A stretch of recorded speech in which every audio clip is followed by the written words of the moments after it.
శ్రీ సత్యసాయి జిల్లా హిందూపురం మున్సిపల్ సర్వసభ్య సమావేశం హాట్ గా సాగింది. పట్టణంలోని నరహర ఆశ్రమం ప్రాంతంలో విచ్చలవిడిగా మద్యం విక్రయాలు సాగుతున్నాయని, యువత మద్యం గంజాయి సేవించి మహిళలను భయోందోళనకు గురి చేస్తున్నారని వైసీపీ కౌన్సిలర్లు ప్రస్తావించారు. మున్సిపాలిటీలో అవినీతి అక్రమాలు జరుగుతున్నాయని ఎమ్మెల్యే బాలకృష్ణ జోక్యం చేసుకోవాలని వైస్ చైర్మన్ మలరాం రెడ్డి కోరారు. దీంతో టీడీపీ వైసీపీ కౌన్సిలర్ల మధ్య మాటల యుద్ధం సాగింది.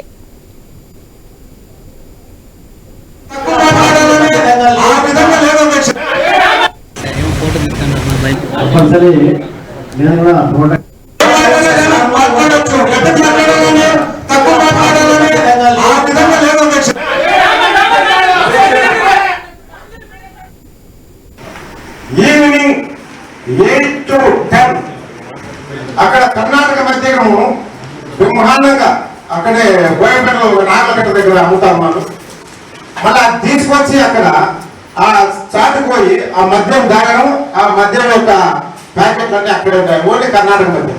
అంతేకాక ఈవినింగ్ అక్కడ గుంపుగా చేరి ఈ సొల్యూషన్ పిలిచి యూత్ చెడిపోయే ఆస్కారం ఉంది. అంతేకాక ఆ దారిని పోయే ఆడపిల్లలు కానీ ఇంకా ఎవరైనా స్త్రీలు కానీ వెళ్తే వాళ్ళు డ్రగ్స్ గా అడిక్ట్ అయ్యి వాళ్ళు ఏం చేస్తున్నారో ఆ కాన్షియస్ తెలియకుండా ఆ చిన్నారులు ఏమైనా చిదిమేస్తారా అనేటువంటి సందేహం భయ ప్రాంతంతో వాళ్ళు ఉన్నారు. రిపేరింగ్ పుష్ కార్స్ ఉన్నాయి, కేవలం 50 ఏళ్ల కింద వచ్చేసి వర్కర్స్ అంటే పుష్ కార్స్ టోటల్ మున్సిపాలిటీలో 50 ఉన్నాయని చెప్తున్నారు సార్. 2000 దాని వాల్యూ కొద్దు కొనొచ్చు.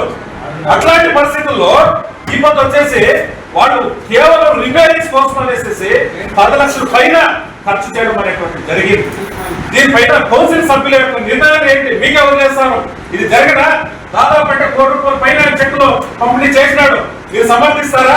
ప్రజానిధులు దుర్వినియోగం అయితే మీరు వచ్చి చూసి ఊరికే ఉంటారా? క్వశ్చన్ చేసేటువంటి హక్కు లేదా? మనకి రాజ్యాంగబద్ధంగా ప్రజలు ఎన్నుకోండి, కనీసం మున్సిపాలిటీ నిధులు కాపాడుకోవాల్సినటువంటి అవసరం. ప్రజా నిధులు కాపాడు